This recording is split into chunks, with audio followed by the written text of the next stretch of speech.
share screen.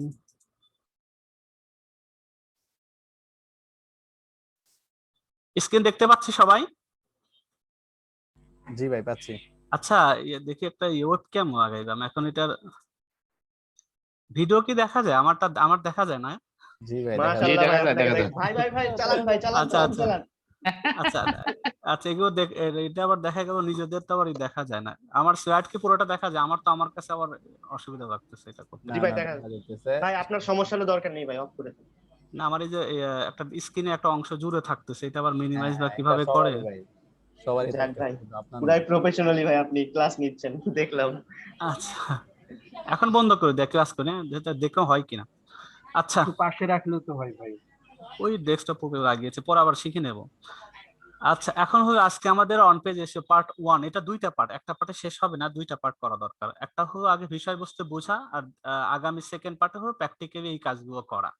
আজকেই practical, আজকেই যদি থিওরিটিক্যাল দেখি তাহলে আসলে সময়ও হবে না আর কেউ বুঝবেনও না, জাস্ট ক্লাসে অ্যাটেন্ড থাকবেন, মাথার উপর দিয়ে অর্ধেকের যাবে, আর পুরনো যারা আছেন তারা বুঝবেন। এখন পুরনো নতুন যেহেতু আমাদের সব একসাথে করা ক্লাসগুলা, তা আমরা একটু আবার যারা পুরাতন আছে তারাও একটু রিকল করি, আশা করি অনেক নতুন কিছু আসে, যেহেতু মাঝে প্রায় চেঞ্জ হয়, প্রায় আপডেট আসে, সবকিছু মিলিয়ে আমি দেখবেন যারা আমাকে 6 মাস ধরে দেখেন, আমি একই স্লাইড বারবার ব্যবহার করি না, প্রত্যেকটা স্লাইডের মধ্যে ভেরিয়েশন আনতে হয়, আপডেট করতে হয়। একটা স্লাইড বানাই ওইটা দিয়ে সব লেকচার শেষ। আসসালামু আলাইকুম। ওয়ালাইকুম আসসালাম। এটা আমি কখনো করি না, আমি সাধারণত প্রত্যেকটা ক্লাসের আগে আবার দেখি নতুন কোন, এটা অন পেজ এসে আগেরও আমার আছে, কিন্তু ওটার সাথে অনেক তফাৎ আছে, অনেক কিছু চেঞ্জও আসছে গুগলে, সেগুলো নিয়ে এখানে করা। পার্ট 1 এর কি জিনিস দেখবো? পার্ট 1 এর মধ্যে 3টা আজকে টপিক আলোচনা করার চেষ্টা করবো ইনশাআল্লাহ। একটা হলো things of on page SEO, total on page SEO জিনিসটা কি, এটা একটা জিনিস। টোটাল জিনিস কি কি জিনিস নিয়ে অন পেজ এসইওটা হয়, আর এসইও টোটাল এসইও ইন্ডাস্ট্রি যদি বোঝো তো মেইন 3টা, অন পেজ, অফ পেজ এবং টেকনিক্যাল। কোনোটা থেকে কোনোটারই অবদান কম না। আমরা যদি যেহেতু তিনটাই শেষ করবো ধারাবাহিকভাবে, তাহলে অন পেজ হলো প্রথমেই নিয়ে আসে, কারণ অন পেজ দিয়ে শুরু হয়, এর পরের সেকেন্ড স্টেপে আসবে টেকনিক্যাল, এবং দেন আমরা অফ পেজ করবো।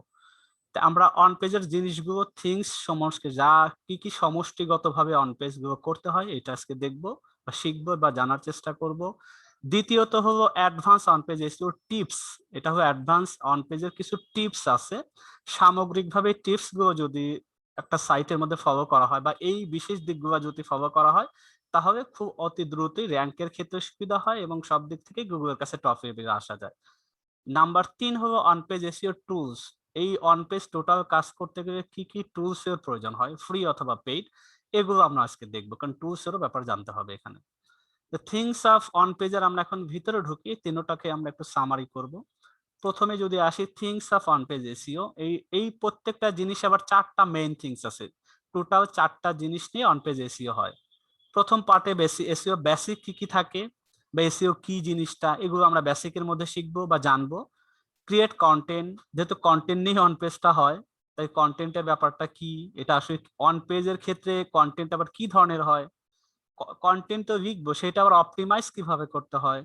তারপরে ইউজার ফ্রেন্ডলি অথবা ইউজার এক্সপেরিয়েন্স, এই 4টা মেইন থিংস সমন্বিত করেই কিন্তু অন পেজ এসইও করতে হয়, এটা একটা পার্ট। এখন এই 4টার মধ্যে আবার একটু ডিটেলসে জানার চেষ্টা করি, আজকে জানবো ইনশাল্লাহ, এগুলো জানা অতি জরুরি। যদি এই 4টা এবং এই আজকের লেকচারটা যদি আপনাদের মাথায় থাকে, তাহলে পরিপূর্ণভাবে অন পেজ এসইওর ক্ষেত্রে আপনারা গুগলে সার্চ দেন আর ইউটিউব চ্যানেলে যেখানেই যান, এর বাইরে বরং পাবেনই তো না, বরং এর থেকে কোনো জায়গায় 4 পাবেন, কোনো জায়গায় 8 পাবেন, পরিপূর্ণভাবে এভাবেও পাবেন না। এগুলো লাইফ টাইম বা প্র্যাকটিক্যাল জায়গা থেকে নিজের সাইটে অ্যাপ্লাই করে আপনাদের সাথে অনেকের সাথে কাজ করার সুবাদে এগুলো করা হয়েছে, একবার সমষ্টিগতভাবে একটা জায়গায় নিয়ে আসা হয়েছে।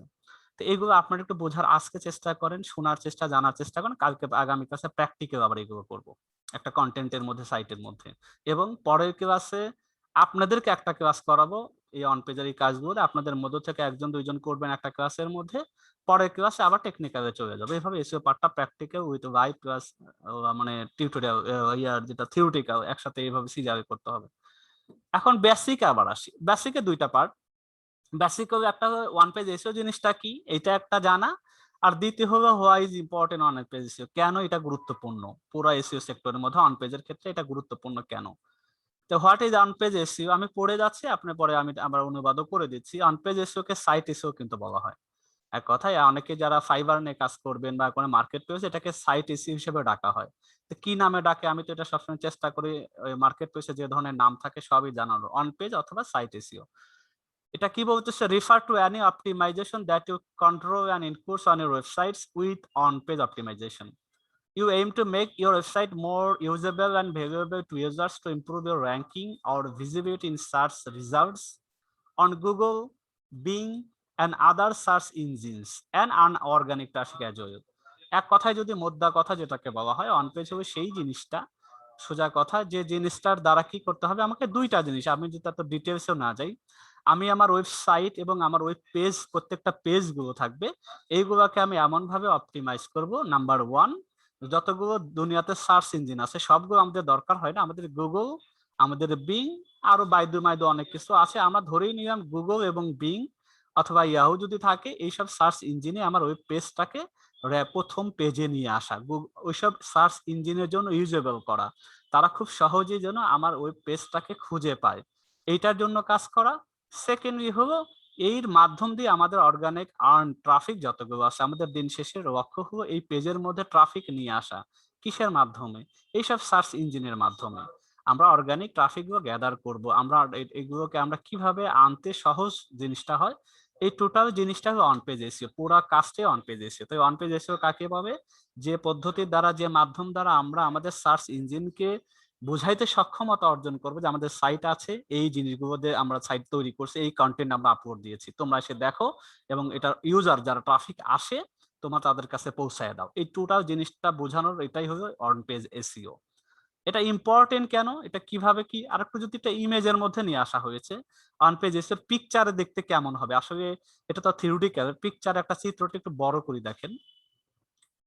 এটা একটা আমাদের ধরে নিলাম একটা ওয়েব পেজ, একটা কন্টেন্ট, একটা আর্টিকেল আছে, এটা ইমেজ, এগুলো সবকিছু dot dot dot line line হচ্ছে এটা কন্টেন্টের লেখা।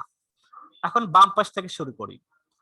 একা দেখেন যে স্ট্রাকচারিং এলিমেন্ট সাসাস হেডলাইন, মানে হেডিং যেটাকে বলে, এই যে বোর্ড আকারে গোলাপি রঙের যেটা মোটা দাগটা, এটা ধরনের আমাদের টাইটেল ট্যাগ বা হেডিং একটা থাকে, সাধারণত যে কোনো কন্টেন্ট একটা টাইটেল থাকে। সেকেন্ড আবার যেটা দেখা হয়েছে এগুলোকে সাব হেডিং বলা হয়। তো প্রত্যেক কন্টেন্টের মধ্যে এরকম একটা অবশ্যই হেডিং থাকবে, তার মধ্যে টাইটেল যেটা, তারপরে এরকম সাব হেডিং, এটা যদি H1 হয় এটা H2, তারপরে H3, এরকম হতেই পারে। শর্ত হলো টাইটেল থাকবে এবং এটা হেডিংও থাকবে একের অধিক, এটা থাকতে হয়। আবার বামে দুটি নিচেরটাতে একটু আসি, দেখেন understandable and easy to read content. আমি যে কন্টেন্ট, টোটাল কন্টেন্ট এখান থেকে যতগুলো কন্টেন্ট লিখবো সেটার জন্য খুব সহজেই, মানে একটা বুঝতে সবাই পড়তে দুইটা, আমি পড়ে যাতে সহজে বোধগম্য করতে পারে আমাদের ইউজার যারা ট্রাফিক আসে তাদের জন্য এরকম একটা কন্টেন্ট তৈরি করা। তো টোটাল একটা কন্টেন্ট, এটা আমরা ইজি এবং রিডি কন্টেন্ট করতে হবে। তারপর কন্টেন্টের মধ্যে কিছু বুলেট পয়েন্টস ইউজ করতে হয়, অথবা যে কোনো হোক, আমরা বুলেট পয়েন্ট যদি ইউজ, তো ম্যাক্সিমাম আমরা করি প্রস্কনের মধ্যে ইউজ করি, অথবা বুলেট ফর্মে কোনো কিছু আলাদা আলাদা যদি স্পেসিফিকেশন দিতে চাই সেখানেও বুলেট ফর্ম, এরকম বুলেট পয়েন্ট ইউজ করা হয়। তারপরে ইউনিক, টোটালি সামগ্রিকভাবে ইউনিক কন্টেন্ট থাকে, যে কন্টেন্ট কোনো ডুপ্লিকেশন নাই, অন্যের কন্টেন্ট চুরি করা না, টোটাল একটা ইউনিক কন্টেন্ট হবে, সবকিছু আমার নতুন ইউজারদের নতুন তথ্য হবে, যেহেতু তার কাজে লাগে এই কন্টেন্ট গুলো দিয়ে। ডান পাশে দেখি ইনকোড ইম্পর্টেন্স কিওয়ার্ড, আমি এই কন্টেন্টের মধ্যে আমার মেইন অবশ্যই একটা গোল আছে, আমি এই কন্টেন্ট দ্বারা কাস্টমারকে কি বুঝাইতে চাচ্ছি বা কোন ধরনের কাস্টমারের জন্য এই কন্টেন্ট আমি লিখেছি, এই জিনিসগুলোর মধ্যে একটা মেইন টপিক বা বিষয় সাবজেক্ট থাকে যেটাকে আমরা কিওয়ার্ড বলি। এই কিওয়ার্ড গুলো অবশ্যই আমাদের এই কন্টেন্টের মধ্যে ইনক্লুড করা। তারপরে কি আছে, লিঙ্কস ফর ফার্দার রিডিং। একটা কাস্টমারকে আমি একটা শুজ বা জুতা সম্পর্কে কিছু বলতে বলতে আমি বললাম তুমি যদি ভালো জুতার চামড়া সম্পর্কে জানতে চাও, জুতার ভালো কোন কোম্পানিগুলো আছে এই বিশ্বের বাজারে সেগুলো জানতে চাও, তাদেরকে পড়ানো বা তাদেরকে আরো এক্সিস দেওয়ার জন্য আমি এরকম আউটবাউন্ড লিঙ্ক দিব। এই লিঙ্ক গুলাকে বলা হয় যে পরবর্তী সে পড়তে চাচ্ছে আরো বা যেতে চাচ্ছে কোথাও জানার জন্য, এরকম লিঙ্ক ইউজ করে টোটাল কন্টেন্টের মধ্যে। তারপরে কারেক্ট স্পেলিং এন্ড পাংচুয়াল, মানে এখানে আমি শুধু যাতা লিখবো না, অবশ্যই ভালো গ্রামাটিক্যাল ফ্রি থাকবে, দাঁড়ি কম আছে, এগুলো আমরা মেনটেন করে লিখবো ভালোভাবে, কোনো এরর যেন স্পেলিং মিস্টেক এই ধরনের কোনো কিছু না থাকে। তারপরে আমরা মোটামুটি স্ট্যান্ডার্ড, এখন যেহেতু গুগল প্রোডাক্ট রিভিউ আসার পরে বড় কন্টেন্ট হওয়া জরুরি না, কত ওয়ার্ড এটাও জরুরি না, মেন হলো আমি যদি একেবারে শর্ট ফর্মে বই, যারা ব্লগের জন্য আমরা যদি দেখি ইনফরমেটিভের যত ব্যবহার দেখি, 800 অ্যাবাউট, এবং ম্যাক্সিমাম যদি অ্যাভারেজ স্ট্যান্ডার্ড হয় তাই 2000 ওয়ার্ডের মধ্যে। কোনো 4000 হতে পারে, কোনো 1500 হতে ভিন্ন, কিন্তু স্ট্যান্ডার্ড যদি বলা হয় তাহলে 800 থেকে 2000 এর মধ্যে আমরা সাধারণত আর্টিকেল গুলো লিখে থাকি। এবং নিচের দিকে দেখেন রিলেটেড লিঙ্কস, পুরো পোস্টের শেষে এখানে থাকবে রিসেন্ট পোস্ট অথবা সেম সিমিলার অথবা আপনার আরো এরকম প্রত্যেকটা পোস্টের মধ্যে কিছু রিলেটেড লিঙ্কস থাকে আমার সাইটে ইন্টারনাল লিঙ্ক হিসাবে, আমার আরো কন্টেন্ট যাতে পড়তে পারে কাস্টমার বা ইউজার, এদেরকে একটু সহজ করে দেওয়া। এটা হচ্ছে চিত্র আকারে বোঝানো হয়েছে, টোটালটাই কিন্তু অন পেজের, টোটালটা মিলেই অন পেজ। আর এই কাজটা করার জন্য একটা কথা মনে রাখবেন, যদি মার্কেট প্লেসে কাজ করেন এদের জন্য কিন্তু এক্সিসের দরকার হয়। অন পেজ ভিতরে যে কাজটা করা, টোটাল ওয়েব পেজের কাজ করতে গেলে আমরা সাধারণত ওয়ার্ডপ্রেস নিয়ে কাজ করি, ওয়ার্ড পেজের মধ্যে ঢুকতে হয়, তারপরে যদি পোস্টের মধ্যে কাজ করব পোস্টের ভিতরেও ঢুকতে হবে, এটার জন্য এক্সিসের প্রয়োজন হয়। তাহলে আমরা অন পেজের, এটা হলো স্ট্রাকচার, ছবিগত ব্যাপারটা দেখলাম। আমরা প্রথমে দেখলাম যে অন পেজটা কি, চিত্রের মধ্যে বোঝানোর চেষ্টা করলাম, এবং এটা গুরুত্বপূর্ণ কেন, এই গুরুত্বপূর্ণটা আমাদের আগে বোঝা দরকার যে এটার ইম্পর্টেন্সটা কি আসলে এই এসইও সেক্টরে। On-page SEO is important because it helps search engines understand your website and its content. আমরা যদি ভাগ করি, ভেঙে ভেঙে পড়ি, যেটা সবচেয়ে গুরুত্বপূর্ণ কারণ হলো এটা সার্চ ইঞ্জিনকে বোঝাতে সক্ষম এটা আমার ওয়েবসাইট আছে এবং এর মধ্যে কিছু এলিমেন্টস বা কন্টেন্ট আছে, আমি এই জিনিসটা নিয়ে এই টোটাল সাইটটা তৈরি করছি, এই পেজের মধ্যে এই জিনিসগুলো আছে, as well as identify whether it is relevant to a searcher query। এবং আরোটা কি সম্ভব যে আমি যে জিনিসটা লিখছি মানুষ যেটা সার্চ করে সেই জিনিসটা আমার এই পেজের মধ্যে আছে, এটা বোঝানো। চিত্র আছে নিচে, এটা চিত্র দেখবে জিনিসটা আসলে কি বোঝাতে চাচ্ছি। দুইটাকে বুলেট ফর্ম ইউজ করেছে আবার। একটা হলো understanding what user are actually searching for when they type a query. একটা সার্চ বারে লিখলো যে আমি ধরেন একটা ইন্স্যুরেন্সের ব্যাপারে লিখলাম, অর্থাৎ বেস্ট টপ শুজ বা ফুটবল খেলার জন্য যে শুজ গুলো কি, বেস্ট ব্যাকপ্যাক কি, এটা তার সার্চ কোয়ারিতে লিখলো। এটার রিটার্ন কি দিল গুগল বা কোন সার্চ ইঞ্জিন রিটার্ন কি দিচ্ছে, delivering search result that meet user intent. এটা ইনফরমেশনাল হতে পারে, শপিং রিলেটেড হতে পারে, নেভিগেশনাল হতে পারে, ট্রানজাকশনাল হতে পারে। মানেটা কি, যে যখন সে সার্চ কোয়ারিতে লিখলো এবং সে কি হইল যে আবার গুগল তাকে ডেলিভারিও দিয়ে বোঝাচ্ছে, দেখো তুমি যেটা খোঁজ করেছো সেটা এই সাইট গুলোতে আছে। দেখেন আমরা যদি একটু চিত্রটাকে একটু দেখে আসি, আমি যদি an এক্সাম্পল দেখি, চিত্রটাকে বড় করে দেখি, আমি দেখি একটু, দেখি আমি একটু দেখি একটু এটাতে আসি। লাইফ ইন্স্যুরেন্স কোয়ারি বা কোটো, লাইফ ইন্স্যুরেন্স নিয়ে যদি আমি গুগলের সার্চ ইঞ্জিনে আমি লিখি লাইফ ইন্স্যুরেন্স, তাই দেখেন আমি একটু হাইলাইট করে দিয়েছি, তাহলে গুগল আমাকে রিটার্ন ডেলিভার কি করতেছে, এটা হলো ইউজারের কোয়ারি। হামিদ ভাই প্লিজ, হামিদ ভাই, এই হামিদ ভাই একটু প্লিজ, ওনারা শুনতে পাচ্ছে আপনার কথাটা। এখন হলো লাইফ ইন্স্যুরেন্সের কোয়ারি, এটা হলো সার্চ কোয়ারিতে রেখেছি, এটা রিটার্ন দিচ্ছে কি গুগল লাইফ ইন্স্যুরেন্স, প্রত্যেকটা দেখেন লাইফ ইন্স্যুরেন্স, বাকি এগুলোর সাথে আছে লাইফ ইন্স্যুরেন্স এবং টপ 10 যদি আপনি প্র্যাকটিক্যাল দেখবেন যেটাই সার্চ করেন না কেন, গুগল আমার পুরো পেজটা অপটিমাইজ যদি ঠিকঠাক থাকে, অন পেজ যদি ঠিকঠাক থাকে, যদি ঠিক মতো সে বুঝতে পারে আসলে কি আছে এই পেজের মধ্যে, তাহলে যে যা সার্চ করবে একটা ইউজার ঠিক তাকে ডেলিভার ওই পেজগুলোকেই দেখাবে যেটা সে চাচ্ছে। এই টোটাল জিনিসটা হলো গুরুত্বপূর্ণ মেইন জায়গা।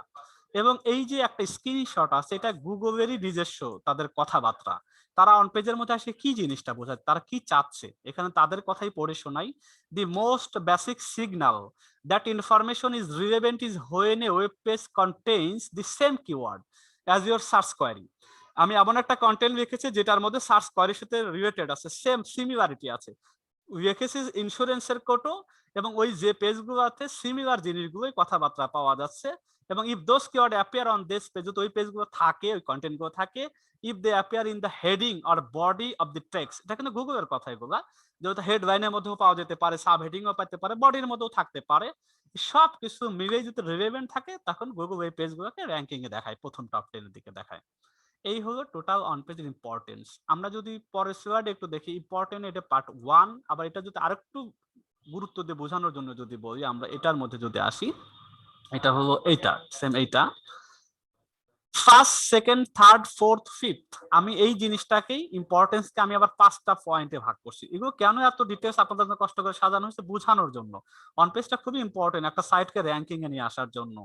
তার মানে আপনি ভালো কন্টেন্ট লিখছেন, টাকা খরচ করে লিখছেন, অন পেজ এসে দুর্বল, অন পেজে ম্যাক্সিমাম মানুষ ফেলিওর হয়ে যায়, টাকা দিয়ে করতে হয় বা পারে না নিজের সাইটে, যা তা যেইভাবে কন্টেন্ট লিখছেন কিন্তু অন পেজ করতে পারেন না, এই জিনিসগুলো বোঝেন না। এইগুলো এই জন্য আমি আগে পুরো জিনিসটা বোঝানোর চেষ্টা করতেছি। তাহলে why is in on import, why is on page is important, এটা হলো আরো একটু ছোট করে বলছি। প্রথম, অপটিমাইজ ফর স্পিড।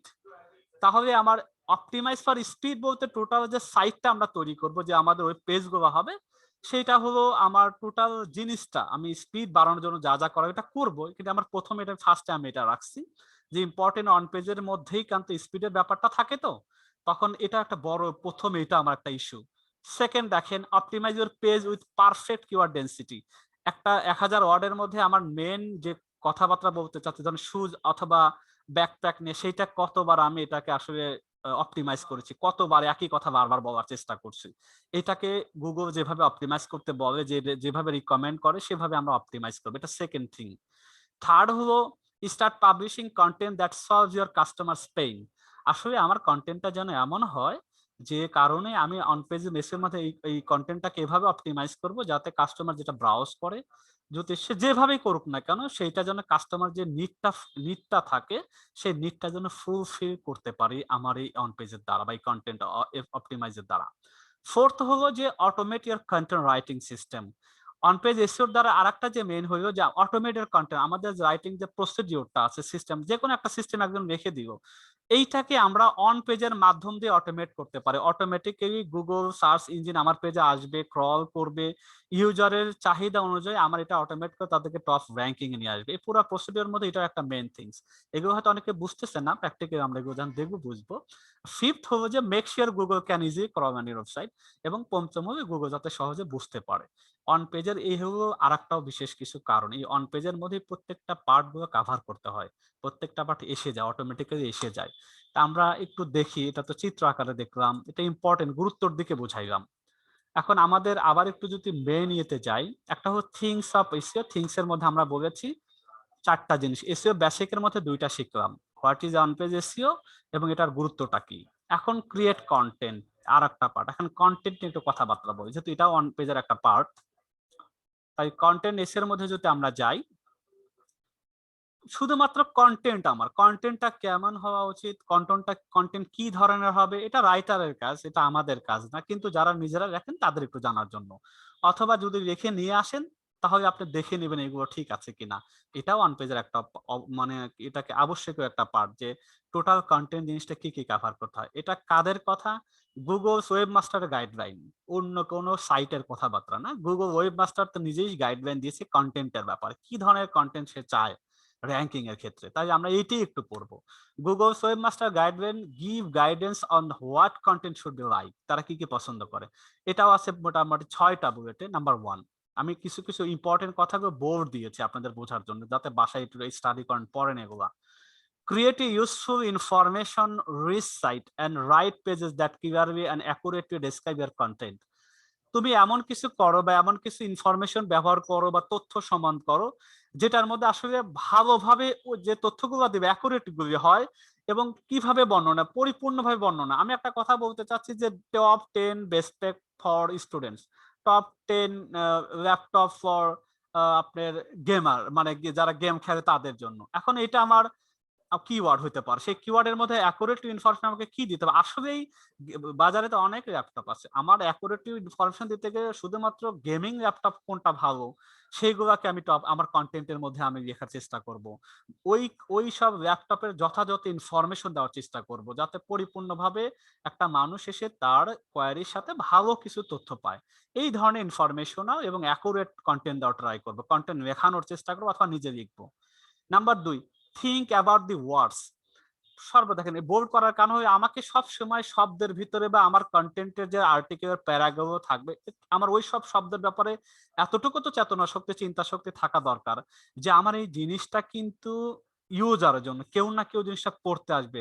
তাই আমি কি লিখতেছি এবং এই লেখাটা কাদের জন্য লিখতেছি, বা কোন ইউজার এটা করে কি বেনিফিট হবে এবং কিভাবে খুঁজে পাবে, এই জিনিসগুলো যদি আমার প্রথম থেকেই মাথায় থাকে এই কন্টেন্ট দেখানোর আগেই, তাহলে কিন্তু সবচেয়ে ভালো হয়। এবং এই গুগলও এভাবে চিন্তা ভাবনা করে।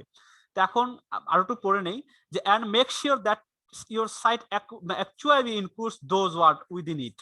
আমি দেখছি আমার একটা চিন্তা ভাবনা, অনেকে তো একটা কিওয়ার্ড পাইলাম, কিওয়ার্ডের সার্চ ভলিউম 200, কিওয়ার্ড ডিফিকাল্টি কম আছে এবং মোটামুটি ও কম্পিটিটিভ। এখন এই কিওয়ার্ডটা দেখলাম যে এটা বেস্ট ব্যাকপ্যাক ফর স্টুডেন্টস অথবা বেস্ট টপ 10 বা বেস্ট গেমিং ল্যাপটপস 2021, এই কিওয়ার্ডটা নিলাম। এখন বেস্ট ল্যাপটপ 2021 যদি আমি এই কিওয়ার্ডটা আমার হয়, এই কিওয়ার্ডটা আমার ওয়ার্ডস, এই ওয়ার্ডস এর মধ্যে আমাকে চিন্তা করতে হবে যে আমার টোটাল এই পেজের মধ্যে এই আর্টিকেল এই কিওয়ার্ডের উপর বেস করে আসলে আমি তথ্যগুলো সব মতো ইনক্লুড করতে পেরেছি কিনা। আমি দেখলাম বেস্ট 10 গেমার ল্যাপটপস, এইটা টোটাল কন্টেন্টের মধ্যে আমি কিভাবে ইনক্লুড করছি, কতটুকু তথ্য দেওয়ার চেষ্টা করছি, এই জিনিসটা আমার কিন্তু থিঙ্কিং করতে হবে প্রত্যেকটা আমার কন্টেন্ট ওয়ার্ড নিয়ে। এটা আমার দরকার মাথার। এবং আপনি যদি লেখায় নিয়ে আসেন, পড়ে তো দেখবেন যে আসলে হেডারের সাথে ভিতরে কি কি জিনিসগুলো দিয়েছে, কতটুকু আপনার কাছে ভালো লাগে যে না আসলে ঠিক আছে, যথার্থ তথ্যগুলো আছে।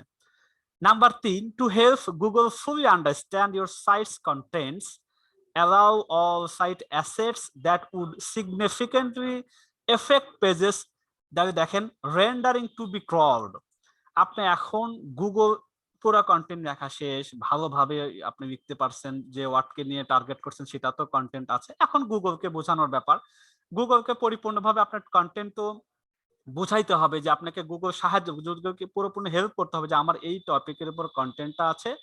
এবং শুধু তাই না, আমি সিগনিফিকেন্টলি এখানে ভ্যালু দিয়েছি, এবং আমার এই পেজটা তুমি যদি এবং ক্রলের যে ও যে আসে রোবট যে পাঠাবে আমার পেজের মধ্যে, স্পাইডারকে যে পাঠাবে, সেজন্য এসে কোয়েরি রিলেভেন্ট এমন কিছু পায় যাতে সে সহজেই বুঝতে পারে আসলে টোটাল এই পেজটা গেমার ল্যাপটপ যারা খোঁজ করে ওদের জন্যই ভালোভাবে অপটিমাইজ করেছে, এইটা বুঝে যেতে পায়। এটাকে বোঝানোর জন্য কিছু প্রসিডিওর আছে কিভাবে ক্রল সহজে করতে পারে, এটা আমরা পরের দিকে আস্তে আস্তে বা প্র্যাকটিক্যালের মধ্যেও যাব। কিন্তু আমাদের এটা জানা জরুরি যে গুগল ওয়েবমাস্টার এটাও কিন্তু চায় যে আমি তো ফুললি ক্রল করতে পারি সব দিক থেকে, এবং ক্রল করার পরে এটা সিদ্ধান্তে উপনীত হইতে পারি যে তোমার এই পেজের মধ্যে এই টপিকের উপরই কন্টেন্ট গুলো আছে, ভালোভাবে আছে। এইটা হলো নাম্বার 3।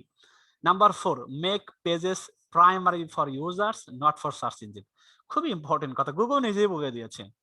তোমরা যখন কোনো পেজ ক্রিয়েট করো অথবা কন্টেন্ট যে পেজের মধ্যে দাও, প্রথম তোমাদের প্রাইমারি টার্গেট থাকতে হবে ইউজারের জন্য, আমাকে না। আমাকে কোন আমি সার্চ ইঞ্জিনকে না। তুমি যেটা লিখবা ইউজারকে কতটুকু স্যাটিসফাই করতে পারো। তুমি যদি ইউজারকে স্যাটিসফাই করতে পারো, আমি সার্চ ইঞ্জিন অবশ্যই ওটাকে আমি ধরে নিতে পারবো। সেও আর্টিফিশিয়াল ইন্টেলিজেন্স যেভাবে ইউজ করে, সে আমার আপনার আরো স্মার্ট, গুগল বা বিং যেটাই ইঞ্জিন বলি না কেন, আমাদের অনেক স্মার্ট। আমাকে টার্গেট ওরে শিখাই দিছে, তুমি কন্টেন্ট লেখো, একটা ইউজারকে টার্গেট করি কাদের জন্য এই পুরো আর্টিকেলটা পাবলিশ করতে যাচ্ছি, বাকি আমি সার্চ ইঞ্জিন সেকেন্ড ইউজার হিসেবে বুঝে নেব, প্রাইমারি টার্গেট রাখে ইউজারকে। তাই আমার ইউজার ফ্রেন্ডলি কন্টেন্ট দিব আমরা।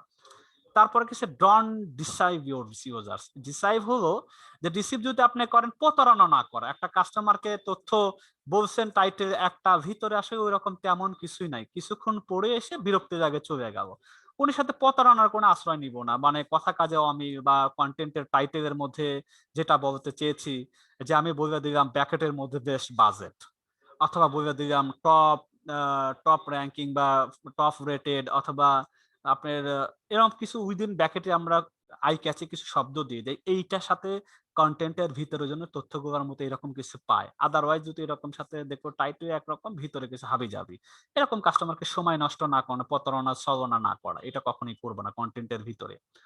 Think about what makes your website unique, valuable আর engaging, make your website stand out from others in your field. আমি যে সাবজেক্ট বা যে ফিল্ড নিয়ে বা যে নিশ নিয়ে কাজ করব, এই নিশের উপরে গুগলের শেষ কথা হলো তুমি সবসময় চিন্তা এরকম রাখো, তোমার এই নিশ এবং তোমার যে কন্টেন্টটা বা তোমার যে স্পেশালিটা আছে, অন্যদের সে জন্য একটু ইউনিকনেস হয়, ভ্যালু থাকে, যাতে মানুষ তোমার এখানে এঙ্গেজমেন্ট বাড়ে, এবং সেম ফিল্ডের সাথে তোমরা অবশ্যই ব্যতিক্রম হবে। সেমই যদি অন্যদের মতো হয় বা তাদের সাথে দুর্বল হয়, তাহলে তো লাভ হইল না।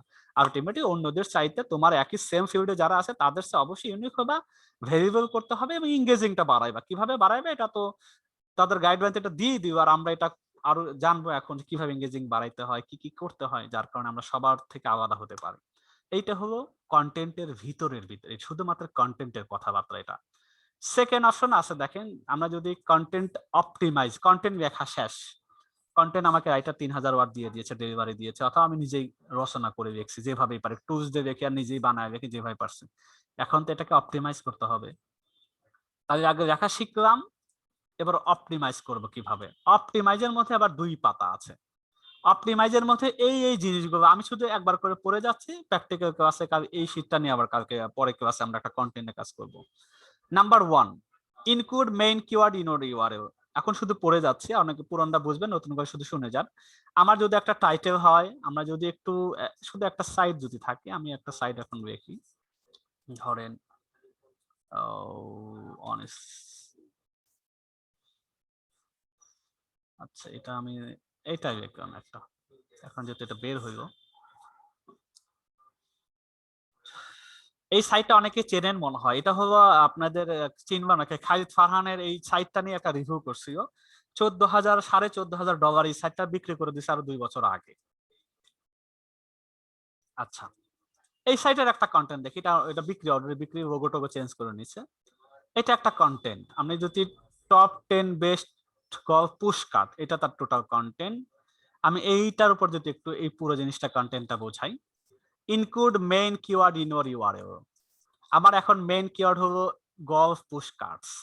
আমরা জানি বেস্ট তো কিন্তু মডিফায়ার, বেস্ট কোনো কিওয়ার্ড না। এটা হলো গল্ফ পুশ কার্ড, এটা হলো মডিফায়ার। তো গল্ফ পুশ কার্ড যদি হয়, এটা ইউআরএল আছে কিনা দেখেন, যে গল্ফ পুশ কার্ড ইউআরএল আছে, ঠিক আছে। এটা হলো বলছে এই জন্য মেইন কিওয়ার্ডটা ইউআরএল থাকা জরুরি, অলরেডি আছে। আর যদি এটাও ধরে নেই তাহলে এটা পুরোটাই আছে, ঠিক আছে। পাশে আবার এখানে দেখেন রিভিউ না, এখানে আবার রিভিউ আছে। Keep main keyword in title, this is title. এটা আমার কিওয়ার্ড এবং এটা টাইটেলই আছে, এটা হবে ইউআরএল, এটা হবে টাইটেল। তার মানে 2 জায়গাতে সেম জিনিসটা আছে।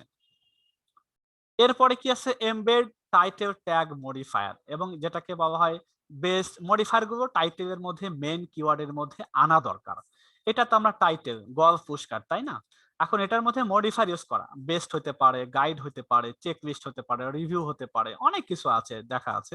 তো দেখেন এখানে 2টা মডিফায়ার, বেস্ট একটা, আবার ইউআরএল এর মধ্যে রিভিউ একটা ইউজ করেছে, বাট এখানে দেয় নাই, তাই সে একটা ইউজার ইউজ, যে কোনো একটা আগে পাছে, আগে বা পরে সেন্টেন্স সুন্দর করার জন্য এটা ইউজ করতে পারেন। তাহলে আমরা বলছি এইটার কথা। Number 4, LSI version use H2 আর H3। এলএসআই ভার্সন মানে আমরা যেটাকে বোঝাই সাপোর্টিং কিওয়ার্ড বা সেকেন্ডারি কিওয়ার্ড, যেটাকে মানে আমরা সাপোর্ট, মানে একটা কিওয়ার্ড দিয়ে তো একটা কন্টেন্টের র্যাঙ্ক হয় না, একটা কন্টেন্ট অনেকগুলো কিওয়ার্ড র্যাঙ্ক হয়।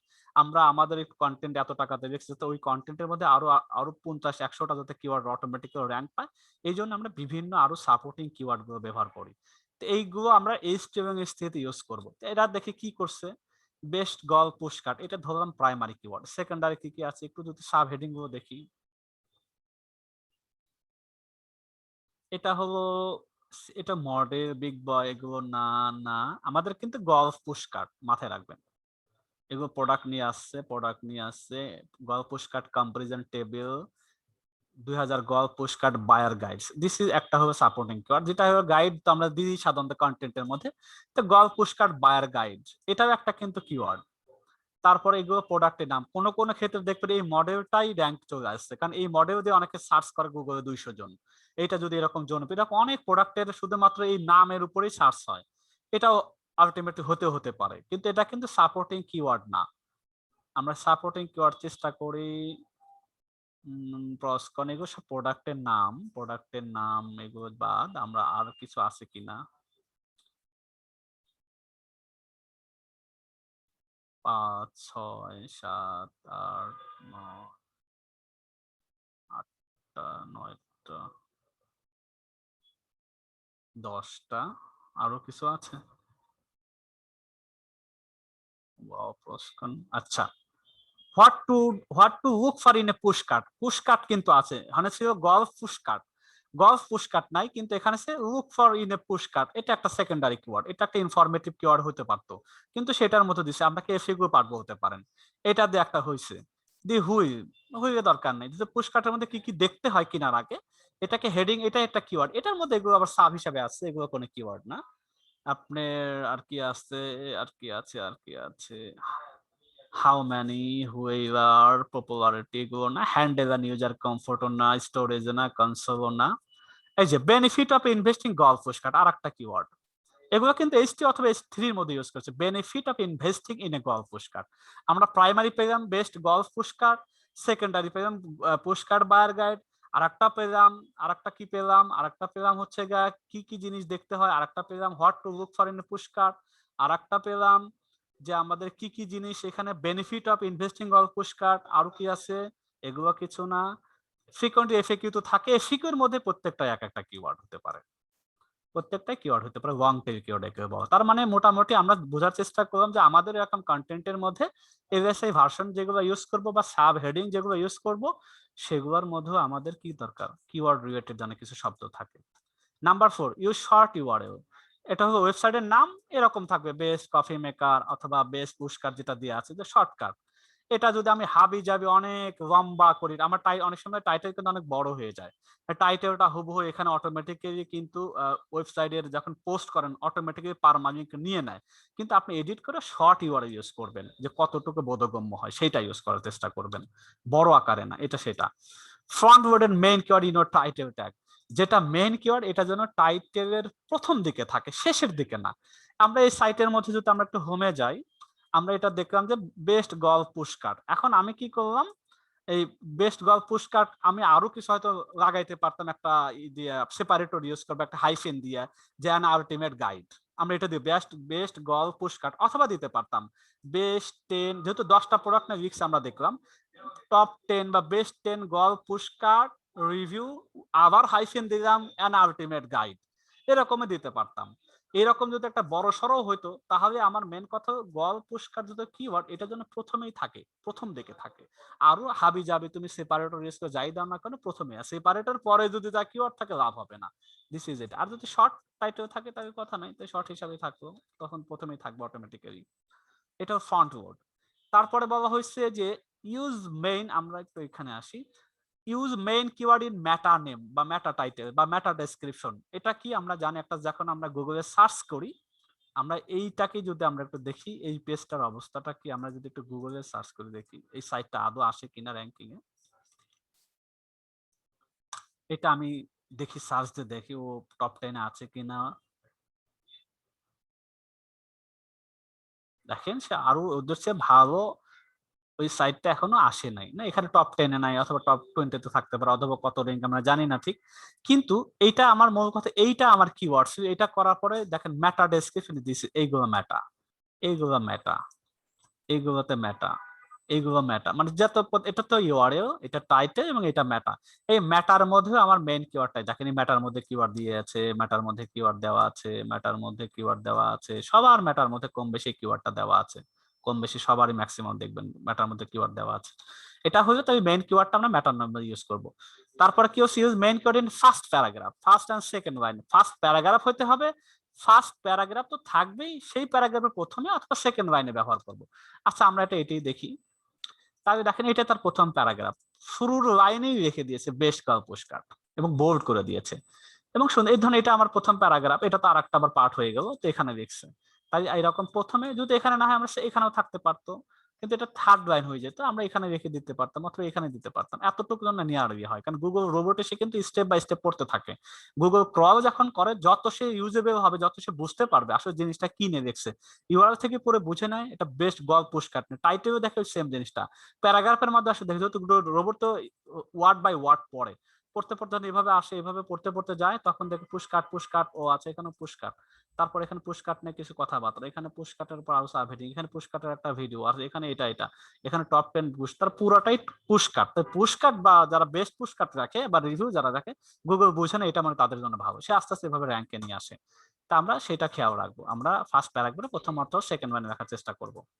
তারপরে কি করব, keyword placement frequency and density. এখন তো ফার্স্ট প্যারাগ্রাফ আনবো বা কতবার ইউজ করবো, এখন তো মনে করলাম যে কিওয়ার্ড যত বেশি দিব, 1000 ওয়ার্ডের মধ্যে আমি 10 বার দিলাম, 5 বার দিলাম, যত গুগল যেহেতু এটাই খুঁজে বেড়ায় এবং বোঝার চেষ্টা করে কি নিয়ে লিখছে, তাই আমি যত বেশি বার খাই পুশকাট পুশকাট পুশকাট, এরকম না, এরকম দিকে হবে না। একটা মিনিমাম আমরা রিকমেন্ড আছে গুগল, সেটা আমরা প্র্যাকটিক্যাল কালকের ক্লাসে বা পরের ক্লাসে দেখবো। আমরা ধরে নিলাম 1000 ওয়ার্ড, যদি আমরা একবার ম্যাক্সিমাম, যেটা টাইটেলে থাকবে আর ভিতরে একবার থাকতে পারে, 2 বার হলে এনাফ হতে পারে টাইটেল সহ। টাইটেলটা বাদ দিলাম, টাইটেল তো অটোমেটিক্যালি থাকবে, ভিতরে 1000 ওয়ার্ডের জন্য একবার থেকে 2 বার, কারণ আমার এলআইসি তো আবার আছে সাপোর্ট দেওয়ার জন্য, আমার প্রাইমারি কিওয়ার্ড এত আনা দরকারটা কি। যদি 2000 ওয়ার্ডের হয় তাই ভিতরে রাখবো 2 থেকে 3 বার, পারতপক্ষে 4 বার, যদি ন্যাচারালি হয় তাহলে তো কথাই নাই, ন্যাচারালি আবার আসার মতো কিওয়ার্ডটা পড়ে কিনা সেটাও দেখতে হবে। তারপরে 3000 ওয়ার্ড এভাবে বাড়তে থাকবে, আলটিমেটলি 1000-এ একবার থেকে 2বার ধরে রাখেন স্ট্যান্ডার্ড। এটাকে ডেনসিটি বা এটা মেনটেন করা। তারপরে ইউজ অপটিমাইজ ইমেজ অথবা ভিডিও অথবা অ্যানি মাল্টিমিডিয়া। আমরা তো এই দেখেন এটার মধ্যে কি করেছে, একটা মাল্টিমিডিয়া, দিস ইজ ভিডিও, এটা আরেকটা হলো এটা হলো ইমেজ, এটাও একটা মাল্টিমিডিয়া। তাই দেখা যাবে আমরা এটা ভিডিও, এটা আবার একটা ইমেজ, আবার কোন সে যদি পডকাস্ট বা অডিও চাইলে এখানে দিতে পারতো যে তোমরা এখন অডিওটা শুনতে পারো। অনেক সাইটে এরকম অডিও আছে, বিশেষ করে এডুকেশনাল সাইটগুলোতে অডিও ম্যাক্সিমাম থাকে। তাই দেখা গেল এটা আমাদের একটাই, তাই এটাও যেন কি করা থাকে, প্রপারলি অপটিমাইজ করা থাকে। ভিডিও আরেকজনের হয়, আপনি টাইটেল মাইটেল নিয়ে এসে আমরা যেন ইউটিউবে ভিডিও দেওয়ার সময় অপটিমাইজ করি না, ডেসক্রিপশনের ভিতরে গিয়ে সবকিছু চেঞ্জ করে দিই, অথর টথর চেঞ্জ করে দিচ্ছি, রিভিউ দিয়ে দিচ্ছি নিজে, এরকম এই ভিডিওকে অপটিমাইজ করা, এই ইমেজটাকে অপটিমাইজ করা, অল্টারনেটিভ ট্যাগ, অনেক কিছু আছে আমরা ইমেজের মধ্যে যেন অপটিমাইজ করবো, প্র্যাকটিক্যালি এটাকে দেখবো, এগুলো অপটিমাইজ করা মানে প্রপারলি করে দেওয়া। নাম্বার হলো স্ক্যামা মার্কআপ অথবা রিসিট অথবা স্ট্রাকচার ডাটা, একই জিনিস। তা আমরা এই জিনিসগুলো কন্টেন্টে যদি ইউজ হয়, বিশেষ করে আমরা এই মানি কিওয়ার্ড গুলোতে এগুলো ইউজ করতে, ইনফরমেটিভ ম্যাক্সিমাম এগুলো ইউজ করতে হয় না বা দরকারও হয় না। তা আমরা কিভাবে স্ক্যামা বা মার্কআপ করতে হয় বা স্ট্রাকচার ডাটা গুলো করতে হয়, রিসেনিপেটটা অ্যাড করতে হয়, এটা আমরা পোস্ট করতে গেলে প্র্যাকটিক্যালি আমরা এটা করবো, এবং এগুলো প্লাগইন দিয়ে করা যায়, আলাদা কিছু করতে হয় না। এটা কোড সিস্টেমে করা যায়, তো আমরা কোডে যাব না, আমরা যে আমাদের ফ্রি ভার্সন এগুলো অ্যাড করার মতো সফটওয়্যার আছে আমরা সেগুলো ইউজ করবো। ইদানিং আমরা যদি পেইড ভার্সন ইউজ করেন, ইউজ টু এসইও বা র্যাঙ্ক ম্যাথের, আপনি এগুলোর মধ্যেও এই রিচ সিনিপেট করার অপশনই দিয়ে থাকে, কিন্তু ফ্রি ভার্সন এগুলো দেওয়া থাকে না। এই জন্য আমরা ফ্রি প্লাগইন ইউজ করবো এটা করার জন্য।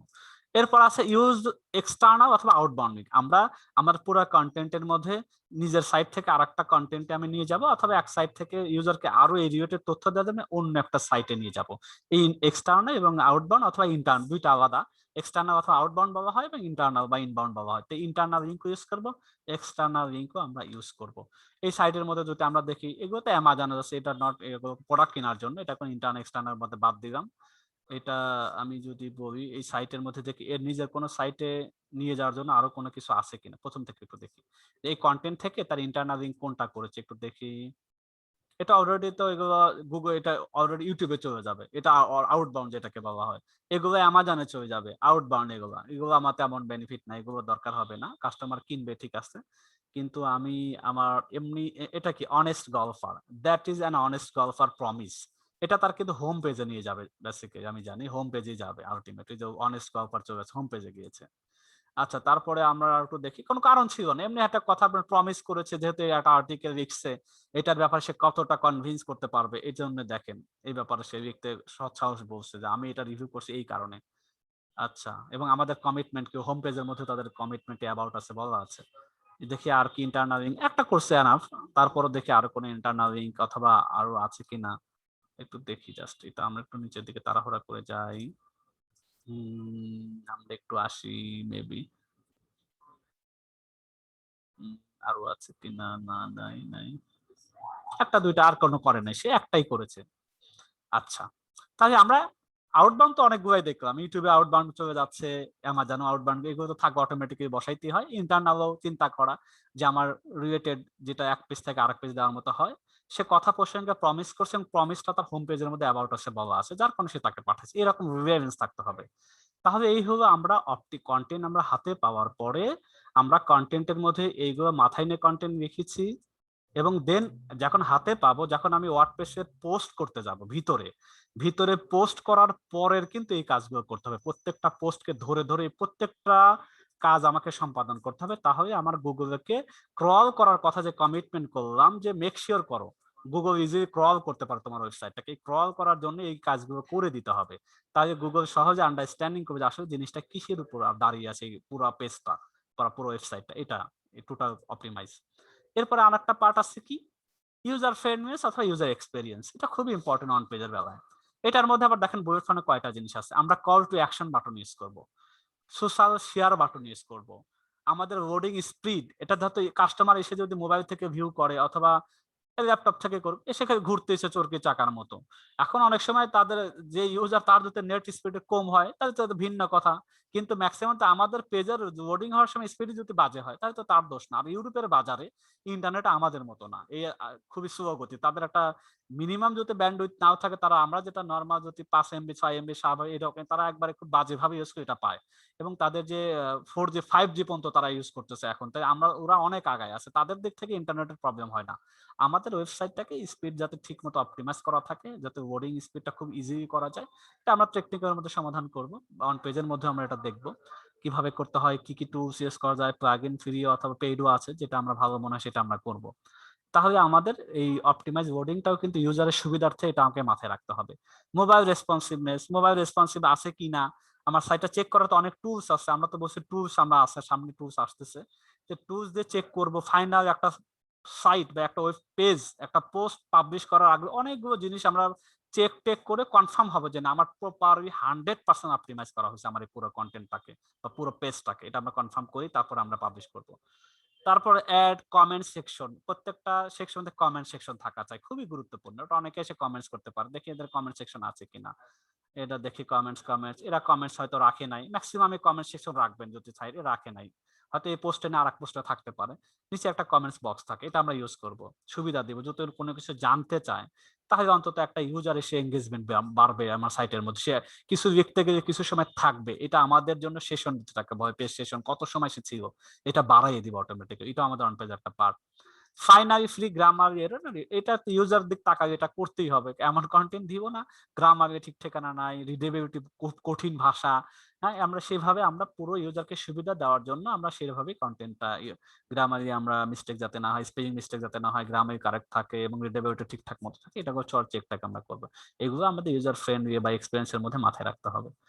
ফাইনাল কি আছে, এটা কিন্তু 4টা মেইন থিংস ছিল, এটা হলো আমাদের 4টা মেইন থিং, যে এসইও কি কি জিনিসের সমষ্টিতে এসইও করতে হয়। বেসিকের মধ্যে কি এবং কেন গুরুত্বপূর্ণ এটা জানছি, কন্টেন্ট লেখার আগে বা কন্টেন্টে কি কি জিনিস গুগল ওয়েবমাস্টার পছন্দ করে তাদের গাইডলাইন কি, এবং কন্টেন্ট লেখা পাওয়ার পরে ওয়ার্ডপ্রেসে পোস্ট করার আগ মুহূর্তে কি কি অপটিমাইজ করতে হয়, কিভাবে করতে হয় কন্টেন্টটাকে, সেটা আমরা দেখছি। এইটাই হলো মেইন পার্ট, এইটাই হলো ইম্পর্টেন্ট, কারণ এটার মাধ্যম দিয়ে গুগল আমাকে খুঁজে পাবে, গুগল আমাকে র্যাঙ্ক দেবে, এটা খুবই ইম্পর্টেন্ট।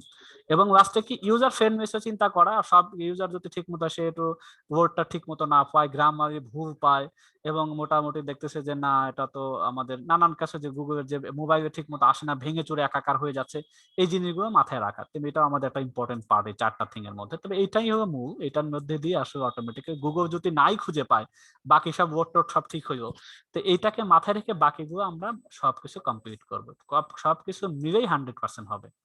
হয়তো এটার পরিমাণ 70%, এটার পরিমাণ ধরেন 20%, আর বাকিগুলো ধরেন এটা আমার সব মিলে 100, এইভাবে 100 ভাগ যদি ভাগ করি, এটা আমার জানা জরুরি, খুব ইম্পর্টেন্ট, এটার মধ্যে পার্ট আছে, এটাও ইম্পর্টেন্ট, এটাও আমাদের ইম্পর্টেন্ট। আচ্ছা এবার আমরা কি আছে, এখানে আমাদের আছে এবার কিছু টিপস দেখি, কি এই টিপস গুলো জানা দরকার, যে টিপস গুলো কিন্তু সামগ্রিক যা শিখলাম বা জানলাম এটাগুলোর উপর টিপস গুলো হয়। টিপসটা কি একটু দেখি আপনাদের জন্য, যেগুলো আমার প্র্যাকটিক্যাল কাজের টিপস গুলো কাজে লাগে, সেটা advance on page SEO tips, এইগুলো কমনই, এইগুলো কখনোই বাদ দিতে পারবো না, যাই করি না করি। Number 1, optimise for feature syllabus schema markup, এটা এখন খুবই ইম্পর্টেন্ট হয়ে দাঁড়াইছে গুগল প্রোডাক্ট রিভিউ আপডেটের পরে, এটা পারতপক্ষে প্রত্যেকটা মানি কন্টেন্টেই অ্যাড করা, এটা আমাদের মাথায় রাখা এবং এটা করা উচিত বটে, এটা আমরা দেখবো কিভাবে করতে হয়। নাম্বার 2, ইমপ্রুভ টপিক্যাল রিলেভেন্স কিভাবে হবে, আমি যেটা কিওয়ার্ড ধরেছি সেই কিওয়ার্ডের উপর কতটুকু আমি লিখতে পেরেছি, সেই কিওয়ার্ডে কতটা সাব হেডিং আমি নিয়ে আসতে পারছি, এবং আমার এই কন্টেন্টের মধ্যে আমি যে ইন্টারনাল লিঙ্ক গুলো করাচ্ছি, এই ইন্টারনাল বা এক্সটার্নাল লিঙ্ক এগুলো কতটুকু সেম কিওয়ার্ডের রিলেটেড। ধরেন আমি আজকে যে আমাদের রোহান ভাইয়ের সাথে কথা হচ্ছে সন্ধ্যার পরে, উনি বললো যে উনি ভ্যাকুয়াম নিয়ে একটা কথা বললো, আমার একটা কন্টেন্ট লিখছি, ধরেন টপ 10 ভ্যাকুয়াম ক্লিনার, কারণ ভ্যাকুয়াম ক্লিনার থেকে আরেকটা আমি ইন্টারনালি একটা ওয়ার্ডের মধ্যে লেখা আছে স্প্রেয়ার, মানে যে স্প্রে করে যেগুলো, সেটাকে দিয়ে পাঠাইছে, স্প্রেয়ার একটা জিনিস, ভ্যাকুয়াম ক্লিনার একটা জিনিস। আমি দেখেন তাই আগে কথা ওই যেখানে লিঙ্কটা করা হয়, অ্যাঙ্করিং করা হয়েছে, তার আগে ভাষা পরের ভাষাটা কি, হয়তো বলা হয়েছে ভ্যাকুয়াম ক্লিনার করার আগে স্প্রেয়ারটা করে নিও, ধরেন তখন স্প্রেয়ারটা যে করে স্প্রেয়ারটা শব্দটার সাথে যখন ক্লিক করছে মানুষ, তখন স্প্রে করা যেহেতু জরুরি ভ্যাকুয়ামের আগে, তো স্প্রেয়ারটা পরে আসি, স্প্রে আবার কিভাবে করতে হয়, তখন দেখা গেল পুরো স্প্রেয়ার নিয়ে how to sprayer before the vacuum এরকম একটা নিয়ে আর্টিকেল লিখছে, আবার 1000 ইনফরমেটিভ, তাই কিন্তু খুব টপিক্যাল রিলেভেন্স, একটা সাথে একটা রিলেভেন্সিটা আছে। এবং আবার এমনও হইতে পারে যে তার vacuum cleaner top 10 best vacuum cleaner লেখছে, অথবা লেখছে clean, vacuum cleaner queen system, এই কুইনের উপর একটা অ্যাঙ্করিং করা। কুইনে যখন ক্লিক করছে যে আর্টিকেলে গেছে how to clean vacuum cleaner, vacuum cleaner কিভাবে পরিষ্কার করতে হয়, তাই দেখেন ভ্যাকুয়াম ক্লিনার ক্লিন করা একবার সেম টু সেম একই টপিক, শুধু ওটা পরিষ্কার করা পদ্ধতি, এটা ভালো ভালো কোন কোন 10টা এইরকম এটা টপিকে এইভাবে আমাদের মেনটেন করা। এটা যে যত ভালো করতে পারবে, ভালো আর্টিকেল এইরকম যত রিলেভেন্স টাইপের করাইতে পারে কোন সাইটের মধ্যে, তাই সবচেয়ে বেশি গুগল এটাকে প্রায়োরিটি না। আসলে গুগল মনে কর টোটাল সাইটের মধ্যে 1 লক্ষ কন্টেন্ট থাক আর 2 লক্ষ কন্টেন্ট থাক, সবই যেন এইগুলা নিয়েই করা, খুব সহজে সবগুলোকে ফিরে আপনার টাকা নিয়ে আসবে। এটাকে টপিকে এটা ইমপ্রুভ করা দরকার। Use original image with optimisation, original বা আমরা ইমেজ কোথায় পাবো? অরিজিনাল ইমেজ আমাদের পাওয়ার কোনো রাস্তা নাই, কিন্তু যদি আমরা একটু অপটিমাইজ করতে পারি, ধরেন আমরা একটা বেস একটা যে কোনো একটা ইয়ের টপিকে যদি আমরা নেই, আমরা জাস্ট একটু লাইনে যাই, আমরা যদি একটু ইয়েতে যাই, আসে যাই, আমরা বেসিক্যালি বা আমি এটাতে বেশিরভাগ আমি ইমেজ গুলো নেই, আমি আমি এখানে দেখলাম বেশ শুজ, আমি শুজের উপরে কিছু দিলাম। এটা আমি ধরেন আমি চাইতেছি একটা কাভার বা ফিচার চিনিপেট, অথবা আমি এমনি জাস্ট ইউজার অ্যাট্রাকশনের জন্য আমি একটা এই ইমেজটা ইউজ করি, ধরেন এটাই আমার। এখন এটাকে আমি অরিজিনালটা ফ্রি হবো, এটা আমাকে ফ্রি করার মতো অ্যাবিলিটি দিচ্ছে, এক্সেস দেওয়া আছে, এটা কোনো কপিরাইটেড না। কিন্তু তারপরেও তো এই জুতা তো আরো আরো 10 জন নিয়ে কাজ করতে পারে, দেখা গেল ডাউনলোড করতে হুবহু আমি এটা দিয়ে দিচ্ছি, আলটিমেটলি এই ইমেজটা আমি আলটিমেটলি আরো অনেকে ইউজ করতেও পারে। আমি একটু টেস্ট করে দেখি এটা আদৌ কেউ ইউজ করেছে কিনা। আমি যদি এইটাই একটু সেম টু সেম নিয়ে ডাউনলোড করে দেখি,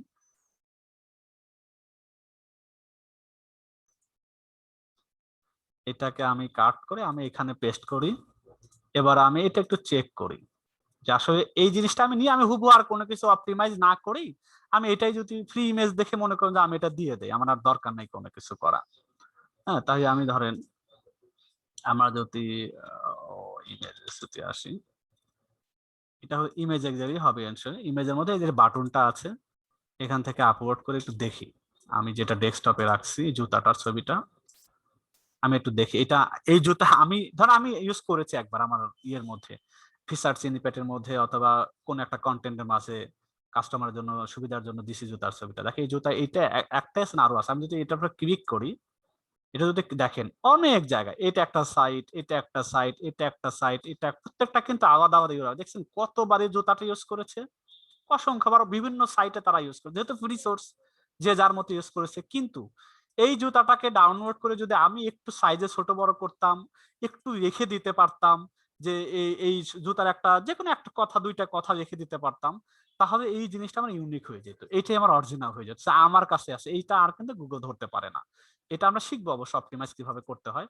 তো এই জিনিসটা ওখানে বোঝানো হয়েছে, এটা হলো অ্যাডভান্স টিপস, যদিও নর্মাল এটা করবে, কিন্তু এটা কিন্তু গুরুত্বপূর্ণ একটা বিষয় এগুলা, কারণ অন্যের চাইতে আমি আলাদা হতে চাচ্ছি। ইমেজ, একই ইমেজ গুগল যেন অনেক জায়গায় পাচ্ছে কনফিউজ, কিন্তু আমি এটাকে যদি অপটিমাইজ করে দিতে পারি, একটু এদিক ওদিক করে দিতে পারি, আমি কিন্তু ইউনিক হয়ে গেলাম ইমেজের দিক থেকে, একটা আমি এটা একটা অ্যাডভান্স বেনিফিট পাইলাম, এই জন্য এটা বলা। ইন্টারনাল লিঙ্কিং অবশ্যই সাইটের মধ্যে থাকবে, এবং রিলেভেন্স টাইপের, আমি বললাম যে একটু কোনটার সাথে কোনটা করবে, এটা খুবই গুরুত্বের সাথে বোঝা। রাইট কম্প্রিহেনসিভ কন্টেন্ট, আমি এমন কন্টেন্ট লিখবো যেটা সামগ্রিকভাবে পুরা জিনিসটাকে কভার করতে হয়। এটার জন্য আমার একটা কিওয়ার্ড যেটা চুজ করবে, কিওয়ার্ডের উপর সবচেয়ে ভালো তথ্য কি হতে পারে একটা ইউজারের জন্য। আমার কম্পিটিটরকে দেখবোই, কিন্তু কম্পিটিটর অনেক সময় সবকিছু পূরণ করবে না। আপনি যদি বুঝে নিতে পারেন যে আমার এই এই জিনিসগুলো কম্পিটিটর ইউজ করছে, এই টপিক আলোচনা করছে, আমি আরো কিছু এগুলো আলোচনা করে দিচ্ছি, টোটালটি যেন একটা সার্বিকভাবে পুরো পরিপূর্ণতা লাভ করে, এই ধরনের কন্টেন্ট যেন আমার হয়।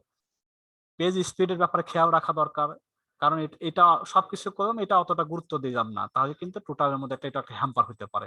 আমার এটা এই ব্যাপারে সবসময় খেয়াল রাখতে হবে, পেজ গুলো ঠিক মতো কাজ করে কিনা, লোডিং স্পিড ঠিক মতো মাঝে মাঝে চেক করবো। অডিট করা দরকার, কন্টেন্ট পোস্ট দিয়ে ছেড়ে দিলাম আর 3 মাস খবর নাই, ভিডিও পাবলিশ করছে কোনো খবর নাই, এরকম না, তাহলে আলটিমেটলি হারায় যাবে। যেহেতু রেগুলার বেসিসে কন্টেন্ট নির্মাণ সবসময় সাইটে আসবে, ঘুরে ফিরে যাবে। আমরা যদি একটু অডিট রাখি, ধরেন একটা কন্টেন্ট পাবলিশ করতে 1 মাস পর একটা অডিট করলাম, পুরো জিনিসটা এর মধ্যে কয়টা কিওয়ার্ড ঢুকলো, গুগলে ক্রল হলো কিনা, কোন কন্টেন্ট হলো, পজিশনে কত আছে, এটার জন্য কি করা দরকার, এই অডিট প্রায় আমার কন্টেন্ট 1 মাসের পর থেকেই একটা মানে মান্থলি ওয়াইজ হতে পারে, 20 দিন পর পর হতে পারে, 2 মাস পর হতে পারে, অডিট করতে হবে। তাহলে আমাদের জিনিসটা পুরো আস্তে আস্তে কখন যদি পজিশনে পেয়েও যায় আস্তে আস্তে, আমরা যেন পিছনে পড়ে না যাই। কারণ প্রতিনিয়ত একই টপিকের উপরে একই অনেক কন্টেন্ট রেগুলার আসতে থাকে। আমি যদি এভাবে আপডেট থাকতে পারি, অডিটের মধ্যে থাকি, তাহলে আমার সাইটটা সবসময় আপ টু ডেট থাকবে, ওই পেজটা আপ টু ডেট থাকবে। লেটস অ্যাভয়েড কিওয়ার্ড ক্যানিবালাইজেশন, এটা একটু মাথায় রাখা দরকার। এটা অ্যাভয়েড, শুধু আমি এটা তো বিস্তারিত আমরা প্র্যাকটিক্যালি দেখবো। এটা ধরেন আমার একটা শুজ, একটা সিট কিওয়ার্ড, এটা আমার মেন গুগল মানে আমার কন্টেন্টের টপিকে শুজ নিয়ে কথাবার্তা। আমি এখন এটা লিখছি ধরেন টপ 10 শুজ, ধরেন এটা এতটুকু একটা, এটা নিয়ে আমি একটা পুরোটাই কমপ্লিট করি। এটা আমার একটা কিওয়ার্ড। এখন আমি কি করছি, এটা নিয়ে 1000 বা 2000 বা 3000 ওয়ার্ড লিখছি। আমি আবার কি করছি,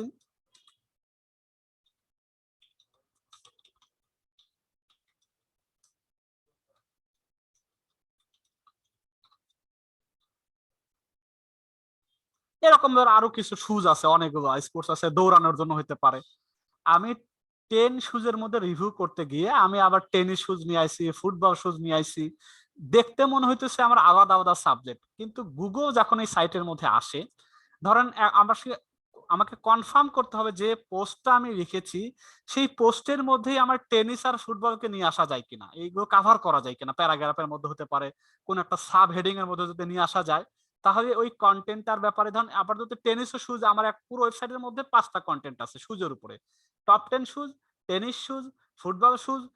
যখন গুগল আসতেছে তখন র্যাঙ্ক তো একটা পেজে টেনিস শুজকে র্যাঙ্ক দেবে, ফুটবলকে দেবে, আবার টপ 10 যেটা আছে সেটাকেও দেবে। এখন গুগল কনফার্ম হতে পারে না আমি এই সাইটের মধ্যে সুস্থ পেয়েছি, আসলে কোনটাকে আমি প্রথম দিকে বেশি গুরুত্ব দিব, টপ 10 কে দিব না টেনিসকে দিব না ফুটবলকে দিব, একটা কনফিউশনের মধ্যে। তাই আমি কি করতে পারি, এই জিনিসটাকে অ্যাভয়েড করার জন্য আমি এইরকম শুজ রিলেটেড যদি হয় এবং আমি যদি মনে করি যে এটা কখন করতে হয়, ক্যানিবালাইজেশনটা প্রথম থেকে আমি বুঝে উঠতে পারবো না, যখন আস্তে আস্তে কন্টেন্ট অডিট করা শিখবো, যে আমার এটা দিয়ে মোটামুটি পজিশনে 45 আছে, 1 মাস পরে দেখলাম যে 45 আমার পজিশনে আছে, এইটা আমার আছে হলো 23, এটা আমার আছে 12তে পজিশনে আছে, আমি বুঝে যাচ্ছি এইগুলা থেকে আমার এটা বেশি চলতেছে। এখন এইটা যেহেতু 12তে আছে, তার মানে গুগল প্রথম স্টেজ এভাবে আপনাকে দিতে থাকবে কনফিউজের মধ্যে থেকেও। তখন আপনি কি করবেন যে না, টপ ফুটবল শুজ যেহেতু রিভিউ আছে, আমি তখন কি করব, এই দুইটাকে গুগলকে আমার সাইটে এই দুইটার পর র্যাঙ্কিং করা বাদ দিক, দরকার নেই আমার এটা র্যাঙ্কিং করার, আমি এইটাকে আমি ক্যানিবালাইজেশন করে দিব। আমি এটাকে গুগলকে বুঝাই দেবো আমার সাইটের মধ্যে, তুমি যদি র্যাঙ্ক দিতে এটাকে আমাকে বেশি গুরুত্ব দাও, বাকিগুলা আপাতত বাদ দিয়ে দাও। এটা যখন সে র্যাঙ্কিং এ চলে আসবে তখন আমি কি করব, এই এইটা যে কন্টেন্ট লিখছে এটার মধ্যে আমার 2000 3000 ওয়ার্ড, ফুটবল শুধু 2000 ওয়ার্ড আছে, এইটার মধ্যে আমি ইন্টারনাল লিঙ্ক এগুলোকে দিয়ে দেবো, এটাকে দিয়ে দেবো, এটাকেও দিয়ে দিব। কারণ এটা যদি টপ 10 এর মধ্যে চলে আসে, এটার যে একটা পাওয়ার থাকবে সেই পাওয়ারটা এটা পেয়ে যাবে, পাওয়ার পাওয়ার পরে এটা কি হবে 23 থেকে সে অটোমেটিকলি 15 তারপর কমতে থাকবে, এটা আস্তে আস্তে কমে যাবে, তখন এটাকে প্রায়োরিটি বেসিসে দেখাই দিব, এগুলো আউট অফ সেকেন্ডারি ইস্যু। তাই এটা আমার এগুলো শিখবো আমরা কিভাবে এগুলো করতে হয়। এভাবে ক্যানিবালাইজেশন আমাকে অ্যাভয়েড করতে হবে, একই জিনিসের বারবার গুগল জুতা দেখে যে কোনটা যে জুতা, সবই তো জুতা দেখি, কিন্তু প্রপারলি অপটিমাইজ করা দরকার যে না আমার আসলে এইটাকে প্রায়োরিটি বেসিস, এটাকে সাপোর্টিং হিসাবে দেখছি কন্টেন্টটা, ইনফরমেটিভ কি অর্থ সাপোর্টিং এর জন্য রাখা হয় অথবা ইন্টারনাল লিঙ্কের জন্য করা হয়। কিন্তু এতটুকু আবার মাথায় রাখতে হবে গুগল গুরুত্ব দিচ্ছে কোনটাকে, যখন গুরুত্ব দেওয়া শিখবে যে এইটা গুরুত্ব বেশি পাচ্ছে ওইটার চাইতে, তখন ওইটাকে আমরা ক্যানিবালাইজ করে দেবো, ওইটাকে দেখাই দেবো। এটা আমরা ইউএস এসইও দিয়ে করতে পারি, র্যাঙ্ক ম্যাথ দিয়ে করতে পারি, প্লাগইন, কোনো কোড মোড কিচ্ছু না, আমরা সেটাও দেখবো কিভাবে করে। এইগুলো যদি মেইনটেইন করা হয়, এটা টিপস এর মধ্যে পড়ে, এইগুলো যদি রেগুলার বেসিসে একটা সাইটের কন্টেন্টের মধ্যে করা হয়, ইনশাআল্লাহ মানে অল্প সময়ের মধ্যে মানে কম্পিটিটর কাছ থেকেও এবং আপনার যে কন্টেন্টটা পড়ে আছে তাতে আস্তে আস্তে উপর দিকে উঠতে থাকবে। দেখবেন এগুলো আমরা প্রজেক্টে করবো, এগুলো আপনারাও করবেন, নিজের সাইটেও করবেন। এগুলা টিপস গেল। এখন এই যে সামগ্রিক অন পেজ করার জন্য কিছু টুলস এর প্রয়োজন হয়, তো টুলস এর আজকে আমরা একটু নামগুলো জানি এবং এগুলো আমরা ইউজ করব পর্যায়ক্রমে, আমরা সেটাও তো দেখি। অন পেজ এসইও টুলস, এখানে নামগুলো দেওয়া আছে, আপনি এই নাম দিয়ে সার্চ করে পেয়ে যাবেন এবং ইউজটা হালকা করে দেওয়া আছে। প্রথমে নিয়ে আসি ইউজড এসইও, র্যাঙ্ক ম্যাথ, অথবা অল ইন এসইও প্যাক, অথবা দি এসইও ফ্রেমওয়ার্ক, সব একই।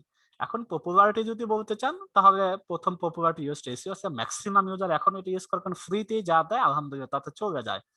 তারপর র্যাঙ্ক ম্যাথ তো সেমই জিনিস, এটা হয়তো কিছু এখানে বেনিফিট আছে, আবার এখানে নাই, এখানে বেনিফিট আছে, এখানে নাই। আবার দুইটা একসাথে ইউজ করা যাবে কিনা, না, দুইটা ইউজ করে আসলে আমাদের সাইটের জন্য প্রবলেম। একটাকে ইউজ করবো, দুইটা ইউজ করার প্রয়োজন হয় না। অনেকে দুইটা ইউজ করেন না, দুইটা ইউজ করবেন না, একটা ইউজ করেন, যে কোনো একটা ইউজ করেন, অসুবিধা নেই। এটা পপুলারিটি এখন দিন দিন বেশি বেড়ে যাচ্ছে, এটাও আছে। তা আমি নিজে পার্সোনালি এটাই করি, একসময় করতাম, তো এটা আমার কাছে এটা অভ্যস্ত বেশি, এটা ভালো লাগে, এটা আমি করি। বাকি যে কোনো সব একই নাম, এগুলো সব নতুন, এগুলো এটাও খুবই ভালো, কিন্তু পপুলারিটি বলেন তো এটা আমি ইউজ করি। কি কি করা যায়, এটা দিয়ে টাইটেল ঠিক করা যায়, মেটা ঠিক করা যায়। তারপরে আপনার তারপরে কি আছে, এটাকে ওপেন গ্রাফিক যেটাকে বলা হয় সেটা করা যায়। তারপর স্ট্রাকচার ডাটা গুলো বসানো যায়। পুরো জিনিসটাকে কন্ট্রোল করে কাস্টমাইজ করার জন্য আমাদের কোডিং যারা জানে না, কোডিং এর বাইরে প্লাগইন গুলো আমাকে হেল্প করে। আগে তো কোড করতে তো আরবি এইচটিএমএল ট্যাগের ব্যবহার ছিল এগুলো করা। যখন প্লাগইন গুলো আসে গেল তখন প্লাগইন দিয়ে ম্যাক্সিমাম এই কাজগুলো করা হচ্ছে। তো এগুলো আমরা এই টুলস আমরা এগুলো জানবো, এগুলো লাগবে আমাদের কাজে করতে গেলে, অন পেজ করতে গেলে। এইচএফ এর ওয়েবমাস্টার টুলস ফ্রি, এটা এইচএফ আমরা টাকা দিয়ে কিনি সেটা না, সেইটারই সরাসরি ওয়েবসাইট যদি যান, এটা কপি করে যদি গুগলে সার্চ করেন দেখেন চলে আসবে। আমরা যদি অলওয়ে যাই, এই দেখেন এটা সম্পূর্ণ ফ্রিতে, এটা যদি আপনি করেন এটা সম্পূর্ণ free, sign up for free. এইটা দিয়ে কি কি কাজ করা এগুলো আমার পুরো কন্টেন্টের মধ্যে কি কি মিসিং আছে, টাইটেলের মধ্যে কোন ট্যাগ আছে, মেটা ডেসক্রিপশন আদৌ মানে যদি মিসিং কোনো কিছু থেকে থাকে, হয়তো অপটিমাইজ করতে ভুলে গিয়েছেন, এই টুলস আপনাকে মিসিং গুলো পয়েন্ট আউট করে। তোমার তো মেটা ডেসক্রিপশন দাও নাই, তোমার তো এগুলো দাও নাই, আলটিমেটলি আসলে ইউএস টেস্টে যদি পরিপূর্ণ ইউজ করেন এগুলো মিসিং টিসিং আর থাকে না। কিন্তু এটা চেক করার জন্য যে ইউএস টেস্টে করছেন, করার পর আবার নিজে চেক করবেন এখানে গিয়ে, ওই লিঙ্কটা ইউআরএলটা কপি করে এই বক্সের মধ্যে দিবেন, সার্চ বক্সে এই সেফ এর, তখন দেখবেন না ওকে ওকে 100% 100% 100% এখানে গ্যাপ আছে, তখন গ্যাপটা ফাইন্ড আউট করার চেষ্টা করে ওটা আবার পরিপূর্ণ করে দিবেন। আর একটা আছে এইচটিএম, এটাও ফ্রিতে, যে পুরা যে আপনার যেটা কোশ্চেন, যে টোটাল পেজটা কন্টেন্ট পড়বে এটা অ্যানালাইজ করবেন, যে আসলে এটা অন্যান্য টপ র্যাঙ্কিং যে পেজের তুলনায় আপনার এটা কততম পজিশনে, কি ধরনের পজিশনে আছে, এটা এইচটিএম এর দৃষ্টিকোণ থেকে একটা দেখাবে যে তুমি এখনো 39-এ আছো, তোমার র্যাঙ্ক, তোমার সেম স্ট্রাকচারের দিক থেকে তুমি অন্যদের চাই এত নাম্বার পজিশন আছে। এই টুলসটার মধ্যে ফ্রিতে দেখতে পারবেন। metaTag.io, যে ম্যাটার মধ্যে ঠিকমতো ট্যাগ আছে কিনা, টাইটেল ঠিকমতো আছে কিনা, সমস্ত কিছু এটা দিয়ে ইউজ করতে পারেন। আমি সবগুলো এটা দিয়ে করবেন আলটিমেটলি এগুলো চেক করার জন্য, যে আসলে ঠিকমতো করতে পেরেছি কিনা, প্রপারলি অপটিমাইজেশন এটা দিয়েও করা যায়, সেম জিনিস এটা দিয়েও করা যায়, এটাও আছে, আমি দিয়ে রাখছি যেগুলো আপনারা আমরা ইউজ করব প্রয়োজন যখন যেটা লাগে। পিক্সেল ঠিক মতো আছে কিনা, এখন তো জান যে পিক্সেল অনেক অনেক কিছু ব্যাপার স্যাপার আছে, ইমেজের সাইজ ছোট বড় আছে, টাইটেলের যদি আমি বড় হাতের একটা দিই সেটার একটা পিক্সেল, ছোট হাতের যদি আর একটা পিক্সেল, মানে আমি যদি একটা টাইটেল দিই দেখেন যে অলরেডি বড় হাতের একটা পিক্সেল আরেক ভাবে দেখাবে, হ্যাঁ আবার ছোট হাতের, আমি যদি আবার যদি আবার বড় হাতে দিতাম, এখানে যে পিক্সেলের ব্যাপার স্যাপার আছে এগুলো আমার কতটুকু অপটিমাইজ করেছে, 100-এ কতটা স্কোরিং আছে, এটা এটার মধ্যে দেখা যায় ফ্রিতে এগুলা। তারপরে এটা স্ক্যামা মার্কআপ যে আমরা করব, আমাদের পুরো পোস্টের মধ্যে মানে স্ক্যামা মার্কআপটা ঠিক মতো আছে কিনা এটার মাধ্যমে আমরা এই টুলস এর মধ্যে চেক করে নিতে পারি পোস্ট করার পরে। আবার রিচ সিনিপের যেটা, এটা আপনারা দেখতে পান, দুটো একই কাছাকাছি একই টুলস। এই টুলস তো আমাদের অন পেজ এসইও করার পরে আমার পেজটা আমরা মাঝে মধ্যে চেক করবে, টুলস গুলো ফ্রি, এখন টাকা পয়সা লাগে না। এগুলো যে না ঠিক মতো কাজটা হচ্ছে, ঠিক মতো কন্টেন্ট অপটিমাইজ করা আসে। এই হলো টোটাল আজকে আমাদের ডিসকাশন, আমাদের টোটাল থিংস হলো। আমরা যদি আবার একটু সামারি উপর দিকে যাই, আমাদের মূল ক্লাস এইটাই যে অন পেজ এসে পার্ট 1 এর মধ্যে আমরা টোটাল জিনিসটা বোঝার চেষ্টা করলাম, যে থিংস মানে আসলে সমষ্টিগত, যে ইনপুটস কি কি সমষ্টির দ্বারা তৈরি হয় আমরা বুঝলাম, 4টা মিলে করতে হয়, 4টার মধ্যে আবার বিভিন্ন ভাগ ভাগ আছে সেটাও আমরা দেখলাম। তারপরে কিছু টিপস দেখলাম, এই টিপস গুলো অবশ্যই ফলো করবে একটা সাইটের পেজের জন্য, তাহলে আমার ভালো কাজ দেবে এবং সবসময় র্যাঙ্কিং এর থেকে পড়বে না কখনো। এবং কিছু টুলস ইউজ করতে হয় আমার এটাকে চেক চেক করার জন্য, ফ্রিতেই বলতো, ম্যাক্সিমাম ফ্রি দেখাইছি, ইউজটাও ফ্রি, সবই ফ্রি। টুলস এর মধ্যে কোনো পেড আনার দরকার হয় না, পেড রাখবেও না, ফ্রি গুলো ইউজ করে আমরা সবকিছু পেয়ে যাবেন। আর যদি কেউ এই স্টেপ কিনেই নেন, এক এই স্টেপ দিয়ে টোটাল জিনিসটাই পাওয়া যায়। তো যাই হোক, এই হলো আমার টোটাল আজকে অন পেজ। আগামী ক্লাসটা আমরা কি করব, এই যেগুলো শিখলাম এগুলো শিখে আমরা আমাদের যে ফার্নিচারেরা আছে, জোসার প্রিন্স আছে, এই কন্টেন্ট গুলো পাবলিশ হতে থাকবে, আমরা টোটালি অপটিমাইজ করব কিভাবে কি হচ্ছে, আমাদের এই পোস্টটা করার পর র্যাঙ্কিং কেমন যাচ্ছে, কি যাচ্ছে না যাচ্ছে, কতটা পজিশনে আছে, কেমন হচ্ছে, এগুলা শিখবো, ক্লাসের মধ্যে করাবো আপনাদেরকে দিয়ে। এবং আপনাদের যাদের সাইট আছে এখানে যেভাবে যা হুবহু দেখবেন সেইটা করবেন। যদি এর চেয়ে বাইরে কিছু করা লাগে, বাইরে জানা থাকে, আপনি ইউটিউব থেকে জেনে নিয়ে আপনার মতো করতে পারেন। কিন্তু আমার অনুরোধ, আমি যেটা দেখাম এটার এটাই এনাফ, আর কিছু লাগেও না। বেশি দেখে মাথা নষ্ট করার লাভ নাই, এটা দিয়ে বহুত পরিমাণে অ্যাডভান্স লেভেল পর্যন্ত দেখানো আছে। আচ্ছা, প্র্যাকটিক্যাল হয়ে আরো এগুলো ক্লিয়ার হয়ে যাবে। আমার ক্লাস আজকের মতো এখানে শেষ ইনশাআল্লাহ। আচ্ছা, এখন আমি রেকর্ডটা বন্ধ করে দিচ্ছি, কিছু কথাবার্তা নেব 5-10 মিনিট। এটা আমি রেকর্ডটা বন্ধ করি। Stop recording stop